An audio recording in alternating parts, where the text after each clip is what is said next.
Don't ask such unnecessary question. Don't take my interview. I'm telling you.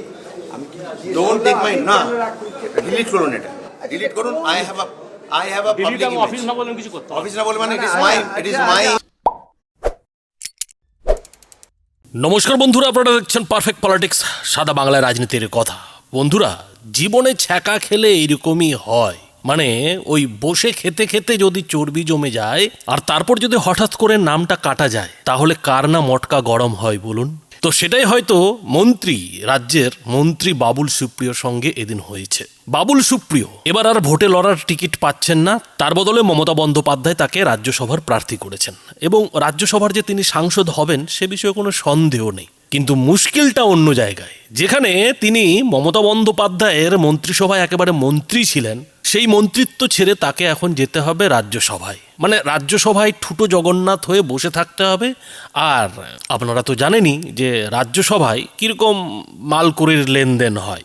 ফলে বাবুল সুপ্রিয়র কাছে এই যে রাজ্যসভার প্রার্থী হওয়া, রাজ্যসভায় সাংসদ হওয়া, সেটা পুরস্কার না শাস্তি, সেই প্রশ্নটাই এদিন বাবুল সুপ্রিয়কে এবিপি আনন্দর ঝানু সাংবাদিক উজ্জ্বল মুখোপাধ্যায় প্রশ্নটা করেছিলেন। উজ্জ্বল মুখোপাধ্যায় বহুদিন ধরে সাংবাদিকতার জগতে আছেন এবং তিনি যথাযথ যোগ্যতার সঙ্গেই এতদিন ধরে কাজ করেছেন। তো সেই উজ্জ্বল মুখোপাধ্যায়ই এদিন বাবুল সুপ্রিয়কে সেই প্রশ্নটাই ছুড়ে দিয়েছিল যে এই যে আপনি রাজ্যসভার প্রার্থী হয়েছেন, রাজ্যসভার সাংসদ হচ্ছেন, তো আপনি তো বলেছিলেন যে আপনি তৃণমূলের কোর কমিটিতে জায়গা নেবেন, টিম তৃণমূলে জায়গা করবেন, সেটার কি হলো? আর এই কথাটাই, এই প্রশ্নটাই প্রথম দিকে বাবুল সুপ্রিয় হয়তো খুব একটা বুঝতে পারেননি, তার কয়েক সেকেন্ড বুঝতে দেরি হয়েছে। আর তারপরেই যখন তিনি বুঝলেন যে এই প্রশ্নের মধ্যে কোন খোঁচাটা আসলে রয়েছে, কোন কথাটা আসলে এবিপি আনন্দর সাংবাদিক বলতে চাইছে, তখনই বাবুল সুপ্রিয়র রক্ত মাথায় চড়ে বসলো। তিনি সাংবাদিককে তো অপমান করলেনই, সেই সঙ্গে ভিডিও ফুটেজ ডিলিট করার জন্য বারবার চাপ দিতে শুরু করলেন, হুমকি হুঁশিয়ারি দিতে শুরু করলেন, যেমনটা কিনা তৃণমূলের ওই পাতি নেতারা দেন। পাতি নেতা কথাটা এই কারণেই উল্লেখ করলাম, এই বাবুল সুপ্রিয় আসলে তৃণমূলের পাতি নেতাই তো, মন্ত্রী হয়েছিলেন, এ বিষয়ে কোনো সন্দেহ নেই। এটাও ঠিক যে তিনি মমতা এবং অভিষেক বন্দ্যোপাধ্যায়ের খুব কাছে পিঠে থাকার চেষ্টা করতেন, কোলে কোলে থাকার চেষ্টা করতেন, এবং কেন সেই চেষ্টাটা করতেন নিশ্চয়ই বুঝতে পারছেন। তার যে এই ক্ষোভ, সেই ক্ষোভেই প্রমাণ হয়ে যাচ্ছে যে কেন তিনি মমতা বন্দ্যোপাধ্যায়, অভিষেক বন্দ্যোপাধ্যায়দের একেবারে ঘনিষ্ঠ বৃত্তে ঘোরাঘুরির চেষ্টা করতেন। কারণ ক্ষমতা, পদ, মন্ত্রিত্ব, এবং এই মন্ত্রিত্বই তিনি পেয়েছিলেন বিজেপিতে যখন প্রথমবার গিয়েছিলেন। গায়ক জীবনে যখন তেমন আর কিছু হচ্ছিল না, তখন বিজেপিতে ঢুকে মোদির সঙ্গে পরিচয় করে মন্ত্রিত্বের পদে বসে তিনি সেই প্রথমবার শরীরে মেদ জমানোটা শুরু করেছিলেন। তারপর যখন তিনি বিজেপি ছাড়লেন, কি বলেছিলেন? যুক্তি দিয়েছিলেন যে তিনি নাকি বিজেপিতে সমাজসেবা করার সময় পাচ্ছেন না, আর সেই কারণেই তিনি নাকি এবার একান্তে সমাজসেবা করতে চান, মনের মতো সমাজসেবা করতে চান বলেই তিনি বিজেপি ছাড়ছেন। কিন্তু বাস্তবে কি দেখা গিয়েছিল? বাস্তবে দেখা গিয়েছিল যে তলে তলে তিনি মমতা অভিষেকদের সঙ্গে ডিল করেছিলেন এবং সেই ডিলের ফলেই তিনি তৃণমূলে যোগ দিয়ে ফের মন্ত্রী হয়ে গেছিলেন। কিন্তু তৃণমূলের যারা পুরনো কর্মী, নেতা, তারা কিন্তু ব্যাপারটা মেনে নিতে পারেননি। হ্যাঁ, সর্বময় নেত্রী বলে দিয়েছেন, বাবুল সুপ্রিয়কে তৃণমূলে জয়েন করিয়ে একেবারে মন্ত্রী করে দিয়েছেন। এটা তো তৃণমূলের কর্মী সমর্থকদের না মেনে উপায় নেই।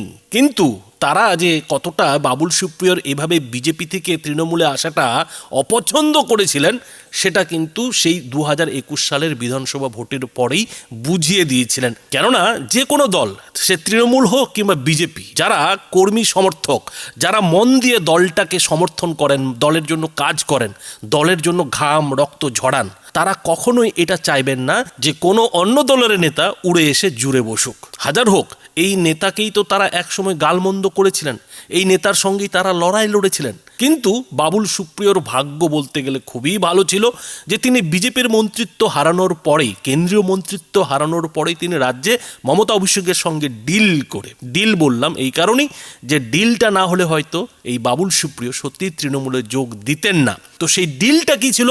ডিলটা ছিল মন্ত্রী করা। সেই মন্ত্রীটাই কিন্তু মমতা বন্দ্যোপাধ্যায় করে দিয়েছিলেন, কেননা মমতা বন্দ্যোপাধ্যায় চেয়েছিলেন বিজেপিকে আঘাত হানতে, বিজেপিকে একটা ধাক্কা দিতে, আর সেই কারণেই কিন্তু বাবুল সুপ্রিয়কে তিনি বিজেপি থেকে ভাঙিয়ে নিয়ে এসেছিলেন। কিন্তু আজকে বাবুল সুপ্রিয়র যে অবস্থা, তাতে মমতা বন্দ্যোপাধ্যায়ের তার কোনো প্রয়োজনই নেই, কেননা বাবুল সুপ্রিয়র তার চাইলে বিজেপিতে ফিরে যেতে পারবে না। তাছাড়া বাবুল সুপ্রিয়র তো এতটা ক্ষমতা নেই যে বালিগঞ্জে তিনি নির্দল প্রার্থী হয়ে নিজেকে জিতিয়ে দেখাবেন। বাবুল সুপ্রিয় গায়ক হিসেবে কতটা সফল সেটা বন্ধুরা আপনারা জানেন, কিন্তু তিনি রাজনীতিতে এলেও রাজনৈতিক নেতা হিসেবে যে তার খুব একটা সফলতা রয়েছে এটা বলা যাবে না, কেননা তিনি বিজেপিতে মোদির কারণে মন্ত্রিত্ব হয়েছিলেন, আর তৃণমূলে এসে মমতা অভিষেকদের কারণে মন্ত্রিত্ব পেয়েছিলেন। তার নিজের ক্ষমতা কি ছিল? তিনি কি নিজের ক্ষমতায় ভোটে জিততে পারবেন?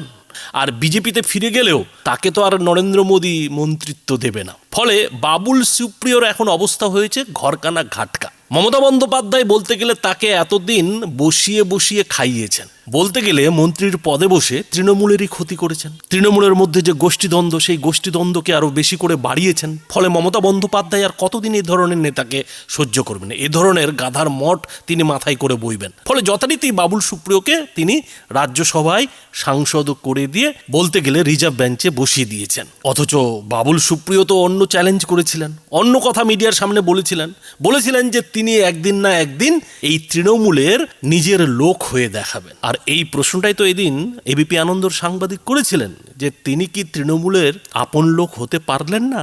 মমতা অভিষেক বন্দ্যোপাধ্যায়ের কি কোর কমিটির সদস্য হতে পারলেন না বলেই কি তাকে রাজ্যসভায় পাঠানো হচ্ছে?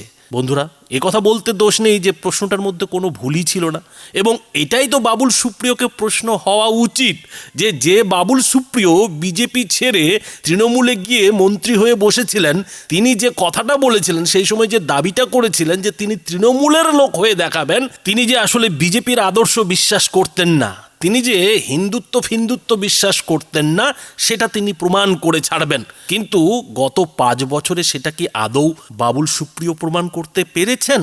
আর যদি পেরেছেন, তাহলে মমতা বন্দ্যোপাধ্যায় তাকে রাজ্যসভায় পাঠাবেন কেন? এই প্রশ্নটাই তো সাংবাদিক উজ্জ্বল মুখোপাধ্যায় এদিন করেছিলেন।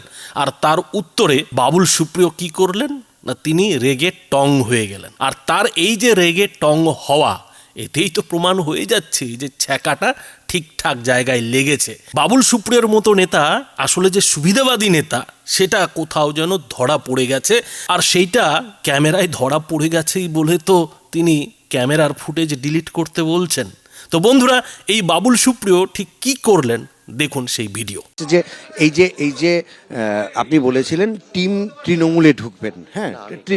না তৃণমূলে না, আপনি বলেছিলেন, সেটা ঠিকই ঢুকতে পারেননি কেন? এই প্রশ্নটা করার কি মানে? না, এই প্রশ্নটার মানে কি? আপনি যেহেতু মন্ত্রী ছিলেন, মানে কি? আপনি যেহেতু আপনার কি মনে হয়? আপনি তো মন্ত্রী ছিলেন। What do you think? না আপনি তো মন্ত্রী। না, but what do you think? না, আপনি এরকম প্রশ্ন করছেন কেন? কোনটা বলুন? কেন এই যে প্রশ্নটা করছেন, এই প্রশ্নটা মানে কি? কোনটা? যেটা আপনি এক্ষুনি করলেন, আপনার কি মনে হয় যে পশ্চিমবঙ্গের মন্ত্রিত্ব থেকে রাজ্যসভার যাওয়াটা কোনো কারণে আপনার কি মনে হচ্ছে যে টিম 11-এ না থাকার কারণ? Do you think so? So then please don't ask the question. Don't ask. No, I will not give you any answer. It is for you to decide. আপনি যেটা খুশি আপনি লিখতে পারেন। Don't ask unnecessary question.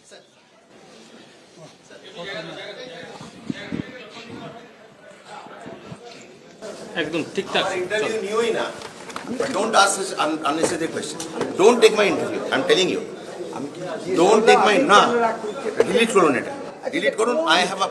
I have a public image. Office না বললেন কিছু করতে অফিস না বলে মানে it is my bike. Office না বললেন It is my bike. Why did you keep the camera on? আমার অফিস না বললেন It is my আমার পারমিশন ছাড়া আপনি চালাতে পারবেন না। আমি অফিস আমার পারমিশন ছাড়া আপনি চালাতে পারবেন না। আমার তুমি কাকে শেখাচ্ছ ভাই? না আমার বলে থাকো। এখানে তুমি না, আমি তোমার ক্যামেরা নিয়ে নাও। আমার পারমিশন ছাড়া তুমি চালাতে পারবে না। My bike. বুঝতে পেরেছো কি বলছি? লিখিত ভাবে দাও। আরে আমি করব না বললাম। অসভ্যতার একটা লিমিট থাকতে পারে। এটা কেন জিজ্ঞেস করবে তুমি আজে বাজে কোয়েশ্চেন? না, মানে doesn't give you any right to ask me any question. I told you don't ask the question nicely. Even after that you kept the camera on, you started for everything is recorded. আজকে এই কথাটা ছেড়ে দিন। কেন? এইটা কি আমি কোনো খারাপ রিলেভেন্ট, মানে কোনো খারাপ একটা কোশ্চেন আমার প্রশ্ন আমি জিজ্ঞেস করেছি। আমার যে আপনি টিম ইন্ডিয়া এই টিম তৃণমূলে খেলতে চান। আপনার কি মনে হয় যে টিমে 11-এ জায়গা হয়নি বলে আপনি রাজ্য না, ইট ইজ আ একদম কোশ্চেন? না, প্লে করুন। না, প্লেট হ্যাঁ, প্লেট। আমি বাজে কথা বলি না। প্লেট আমি না না চালাচ্ছি না। না না, আমার তো কোনো দরকার নেই, আপনি বাজান দেখি কি কোশ্চেন করেছেন। Team 11 plate for me, it is my bite, you are আমার report you are bound to plate for me, please plate for me, please আসুন, আমি আপনাকে তো প্লিজ বলছি নো, তো। আপনি প্লেট ফর মি, প্লেট, আপনি মিথ্যে কথা বলছেন, প্লেট ফর মি যেটা বলছো, যে কোশ্চেনটা করেছেন সেটা তা নয়।